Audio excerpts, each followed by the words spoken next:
Well, it's Wednesday, and we are joined by head coach Troy Ward. Wednesdays with Ward. Thanks for doing this. How about a couple home wins, and how much relief was there after a home sweep? Well, it was a good win both Friday and Saturday for us. I like the fact that this particular weekend we had a chance, Ryan, to play Friday and then respond right away on Saturday. We've had those Friday-Sunday games, which is new to our organization this year. I think it's a step in the right direction for our fans and things like that.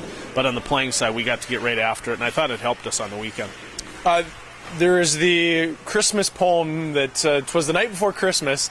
The kids all nestled and safe in their beds while visions of sugar plums danced in their heads.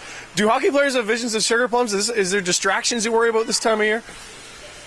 Well, there is. From a competitive standpoint, I would say, based on my history in this game, which is a long time, there are a lot of things that definitely come up that intrude, if you want to say, into our game and into our preparation. But all the things that intrude or get in our way, so to speak, are all the things that should intrude and get in our space. I mean, that's just life. And our job as a group of people here this week and into the road trip next week is to manage through those situations, continue to stay the course that we're on, yet at the same time mature as a particular team and as an individual within the team to take care of family and take care of the things that you need to take care of, whether it be shopping, whether it be spending more time with the wife and kids, or whatever it may be.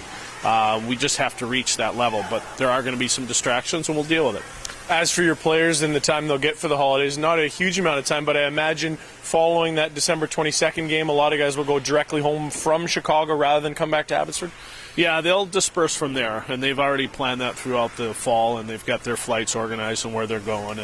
And that's a big release time. That's, as you said, that's like the secondary stage that's awkward for our team, is that we have to go away, then come back again on the night of the 27th, and then practice the 27th, 28th, play the 29th and 30th. So it makes for a short turnaround, but we're fortunate. I mean, we are fortunate in that we do play the 28th and 29th.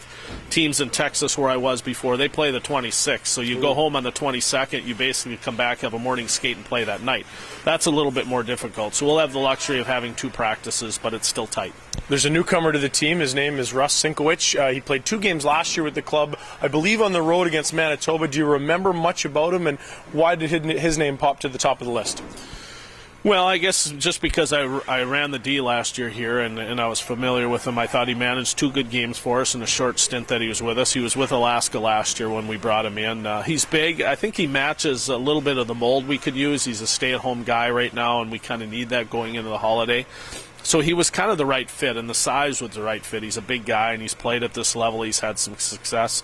At the same time in Alaska, he's been really good up there, especially defensively. So we'll try and capitalize on some of his strengths this week. The Aces had gone 12 games in a row getting a point. He was plus 15 in November alone, so it looks like a decent guy to grab if you're going to go down to the East Coast League to get a guy. Finally, any special wishes to fans or people watching? It is that time of year, isn't it? It is that time of year. I mean, just safe holidays, and wish everybody a Merry Christmas with their families, and that they travel safe and they get to share things with the loved ones in their life, and that they enjoy it. And at the same time, continue to set new goals and as they move forward in the new year so that they can grow as people. Thanks so much for your time, Coach. For more on the Heat, head to our website, abbotsfordheat.com. Also, YouTube, Facebook, Twitter, we're all over that as well. Thanks for your time.